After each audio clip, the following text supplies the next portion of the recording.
When I was on the dole, What? they would give me, I'd arrive for me like every 2 weeks you go in.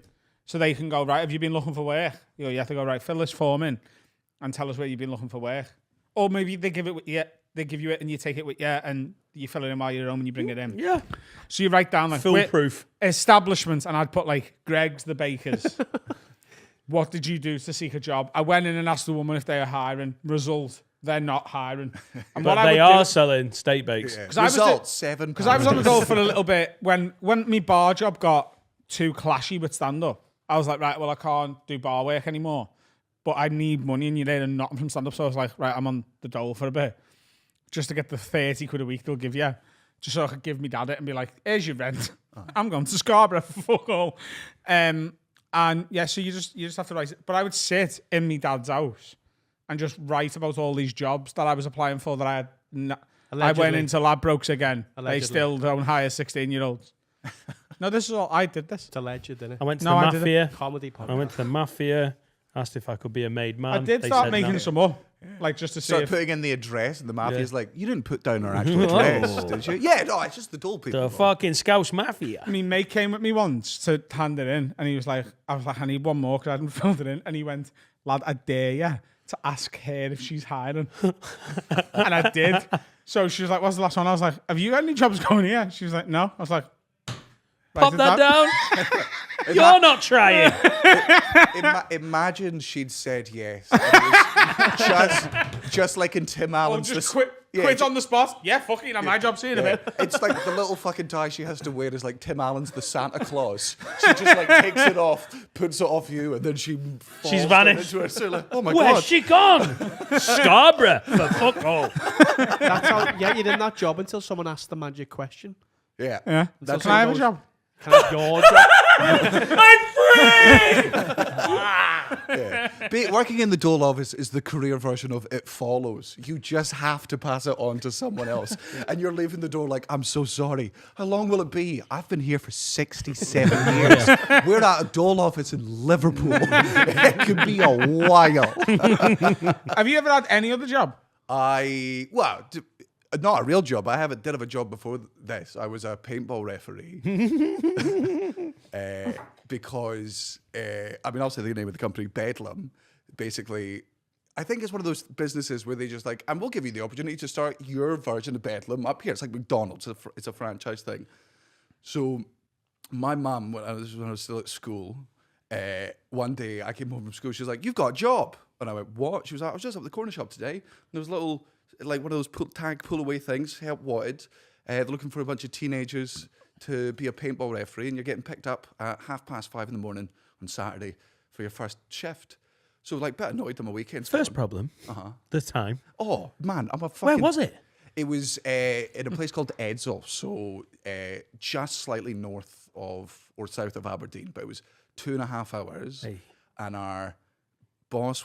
Whoa, you lived in Fife, yeah. which is the arsehole between the butt cheeks of Glasgow and Edinburgh. No, it's north. It's the weird extra dog head on the dog head. And it's Scum, but like St Andrews is there, and it's technically part of Fife. But if you ask anyone from Fife if St Andrews is a part of Fife, they'll tell you no, because, they've got a university and they think they're better than us. But it's a trek to Aberdeen for a Saturday job. Yeah, yeah. And our boss is like an ex-army commander. Like, he refused to let any of us call each other by our second names, because it just reminded him of being like a squaddy. So I wasn't allowed to be called squad. So because they want to keep... That is not how he's seen his life going. That's like a security guard on Burger King, that. It's like... You want to see me have a fucking flashback, boys? I'm going to be a security guard. I'm going to tell people that they can and can't come in. Okay, go and stand on that Mackey's over there, mate. Man, he would not let us sleep in the car, even though we were fucking exhausted, because he was like, "You got to get up at 5:30. That's the way of the army." And I'm like, I'm not in the army. I'm a fucking paintball referee. You fucking psychopath. Like, he used to make me, because we were 16 years old, being paid like just under minimum wage, and we were fucking terrified of this guy because he'd killed shepherds out in the desert with his bare hands. Right? He's just got fucking stories, like. And he would make us sing Lily Allen songs all the way up to keep us awake and to keep him awake. He's like, it's not good when the radio does it. Come on, is this a real person? No. Hang on. He killed shepherds with his bare hands. Like Lily Allen. And now he's a paintball referee manager. Yeah. Or team leader. And No, Lily there Allen was no Superfan. team leader to what he did. It was, I can either hire adults to do this, and adults will be like, hey, this isn't like how people should be treated in a job. So you get teenagers who don't know any better, and they're like, well, I guess people at the Royal Bank of Scotland have to sing Lily Allen for their boss during lunch breaks. Was he a Lily Allen fan? No, I think he was just making us very. It was hazing, man. He'd been hazed in the army, and clearly, I thought hazing was when you did a bit of pot. Man, if that had been a car ride, I would have sang Lily Allen myself. Turned the radio off. Yeah. There's a joke. It was a nightmare job because the only people that go to paintball are stag do's, hen do's, shitty fucking work do's, and cunts' birthday parties. Except for our boss, who had the genius idea of also, it was up in an area like Aberdeen, where it's near Dundee, where there's a lot of troubled youths. So there were like schools for troubled kids, and whenever those teenagers had been good for like 5 weeks and they hadn't broken a cat's neck or stabbed each other, Yeah. they were like, well, the reward is we're going to send them out into the forest. Weaponized. I hate Weapons. those kids in our school. We had them. Oh. They got BMXs. Yeah, If they got they didn't quad s- bikes. They built them a quad bike track on our school grounds, and they were like, "Oh yeah, they're for the kids who stab each other when they don't stab each other." If you didn't do a fire in a week, you got like a boat. Yeah. And there's just Do like, a fire. it's the most unfair fucking thing. But Hang on, were these kids special needs or just like... No, angry just no, kids? no, animals. So when we were like right, Adam and Carl, they're just moderate all year round. We were so gobshites. they just get exams. Yeah. But these guys stab each other once a month.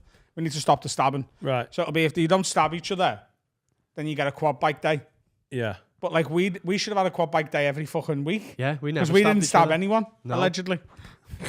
You never got caught. And then they all got expelled in the last week of year 11.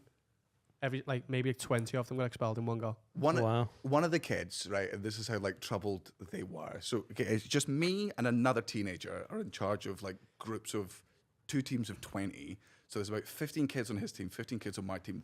They're not going to listen to us because we're the same age. In fact, I'm the kid they beat the shit out of school, and they can smell that on me.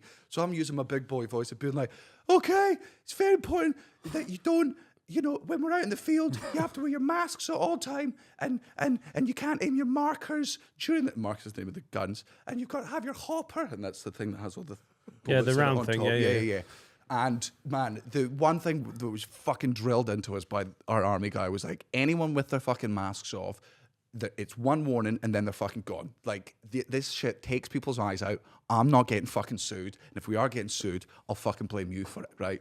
So again, tell these kids not to put their fucking masks off. First thing they do is fucking take their masks off. And one of the guys, I'm like, I can't intimidate them. I'll reason with them. I'll do this thing that no adult's tried before. I'll talk to them on a human level. And I'm like, look, these are really dangerous. They come out like the end of the marker like 200 feet per second. I know it's just paint, but like, to explode, it's got to have a high level of fucking impact. And this kid just picked up the gun and to the side of his head, held it down for like 3 seconds until like purple paint was going down the side. Just like, and I was like, keep it, mate. Keep it. That is, man. Tell you what, if I had your face, I wouldn't wear a mask either. 'Cause those are beautiful eyes. I've killed fucking 6 cats.